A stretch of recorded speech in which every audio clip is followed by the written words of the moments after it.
Okay guys, today we're going to show you the eyelid install. Well, it's not really to show you the install because you can't really go wrong with putting these on, but it's basically to show you the depth of the real carbon opposed to stuff like the carbon look.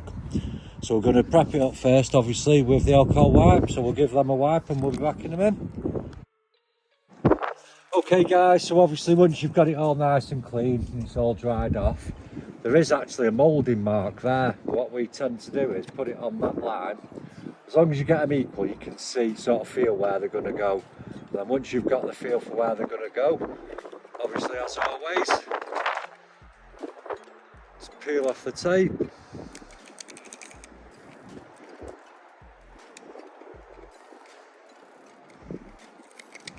Probably the longest bit.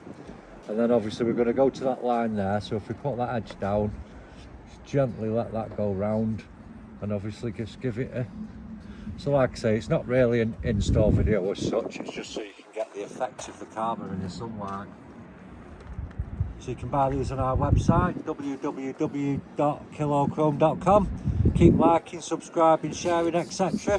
Thank you very much. The cradle's profanities. Some days I